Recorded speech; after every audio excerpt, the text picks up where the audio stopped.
An Indian emperor once stood on a mountain with a captured monkey and its father. To show his power, he threw the father off the cliff. The little monkey cried, but he was too small to fight back. From that day, he trained in the forest, growing faster, stronger, and fearless. Years later, he returned to the palace, leaping past guards until he faced the emperor on the same mountain.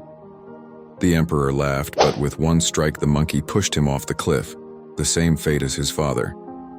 Yet as he stood there, the monkey didn't celebrate.